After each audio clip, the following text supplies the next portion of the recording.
Remember when a burger, fries, and a drink cost just a couple of dollars? That wasn't so long ago. Then came the viral headlines. A Big Mac meal for $18. McDonald's called it an exception, but it was way too late.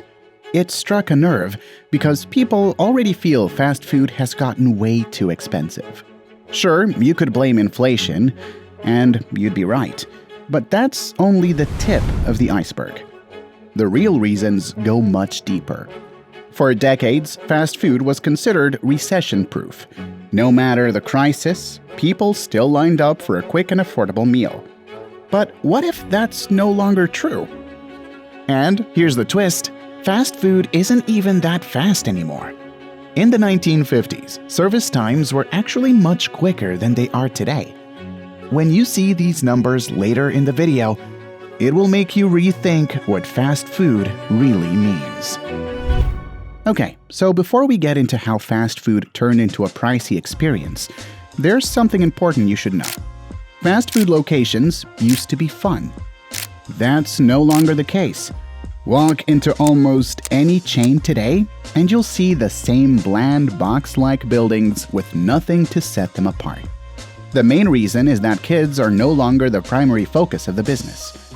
Back then, fast food chains marketed straight to kids, counting on them to beg and whine until their parents gave in for a box of fried food.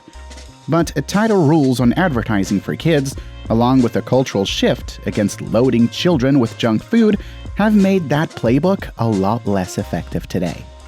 A YouGov survey shows that Americans aged 18 to 34 are now the biggest fast food customers, with 42% saying they eat it several times a week. But this group is far less likely to have kids nowadays, which means the expense of maintaining flashy, kid-friendly stores no longer pays off. After all, a ball pit isn't exactly a selling point for people in their 20s. Boring buildings are just the surface. The deeper problem is what fast food has become in the economy itself.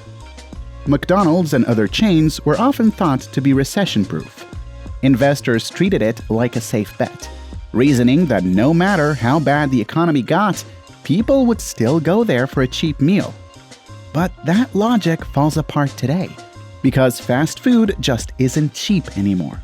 In fact, a recent LendingTree survey found that nearly 80% of Americans now consider fast food a luxury. For that reason, they're cutting back. Prices at fast food chains have climbed so high that the value just isn't there anymore. But that wasn't supposed to happen. Fast food was built on two promises: cheap and fast. Today, it delivers neither. It's more expensive and takes longer than ever. Finance Buzz released a report looking at fast food prices over the last 10 years. McDonald's stood out the most, with its menu costs jumping 100% between 2014 and 2024. For comparison, overall inflation in that period was 31%. In other words, fast food prices have risen nearly 3 times faster than inflation. And it's not just McDonald's. Wendy's and Burger King prices are up 55%, Chipotle is up 75%, and Taco Bell has jumped 81%. Even the Big Mac, one of the few items McDonald's tries to keep relatively affordable, is up 50% since 2014. But now, many chains are hitting a wall on price hikes. Customers are reaching their limit. Recent earnings from McDonald's, Wendy's, Domino's, and Chipotle make it clear that people are pushing back against the rising cost of fast food. Surveys show that 65% of Americans say they were genuinely shocked by the price of a recent fast food bill, and it's driving them to visit less often. Many argue that wages are driving prices higher. Wages have definitely increased over the last decade, and as executives like to say, well, if someone's going to pay for it, prices are going to go up. The idea is simple. Higher paychecks mean higher menu prices. But that only tells part of the story. Prices have risen far faster than wages, and higher pay doesn't automatically justify the kind of price jumps we've seen. Take Denmark, for example. A Big Mac there costs roughly the same as in the US, yet workers make around $20 an hour. about $7 more than their American colleagues. Clearly, it's possible to pay staff well without bleeding customers dry at the counter. So, the wages argument doesn't really hold up.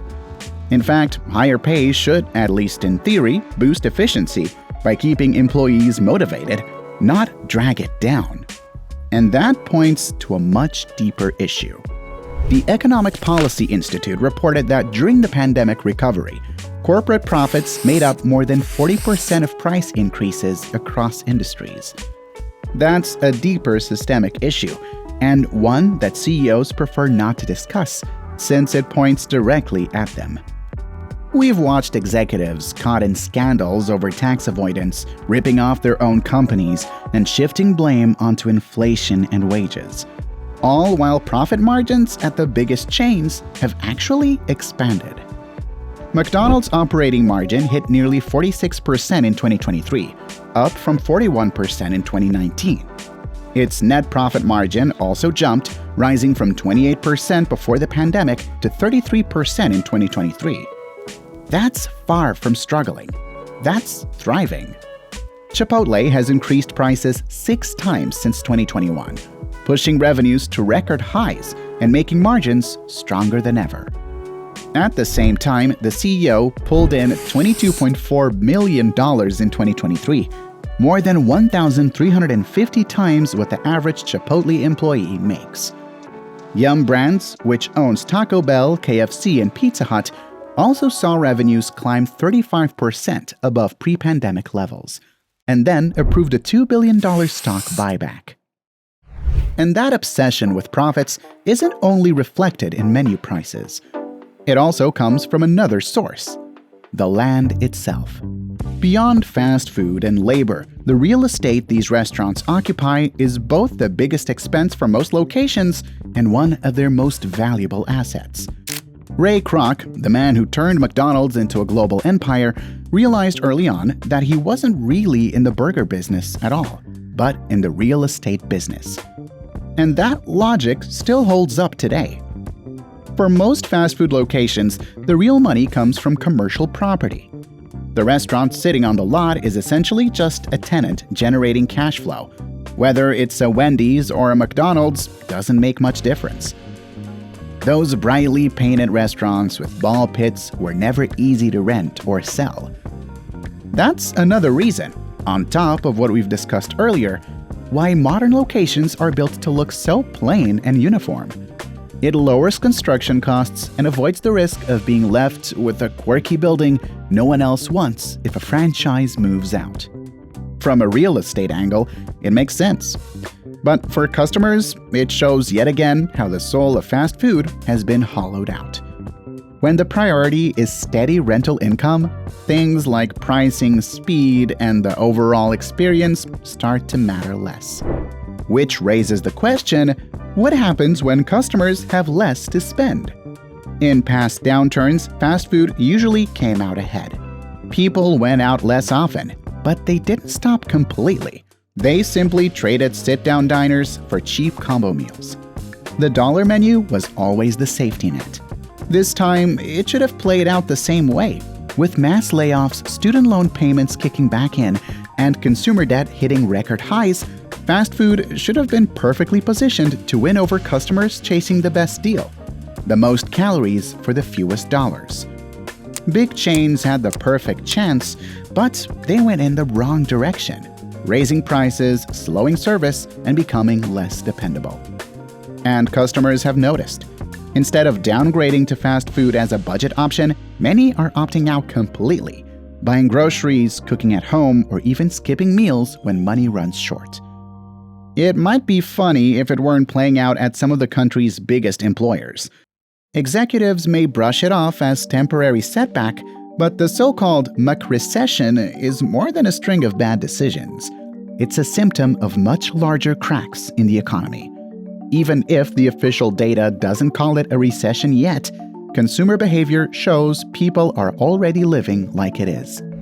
Anyway, it's not just about money. These chains are also losing customers who are short on time. The problem is, fast food isn't really fast anymore.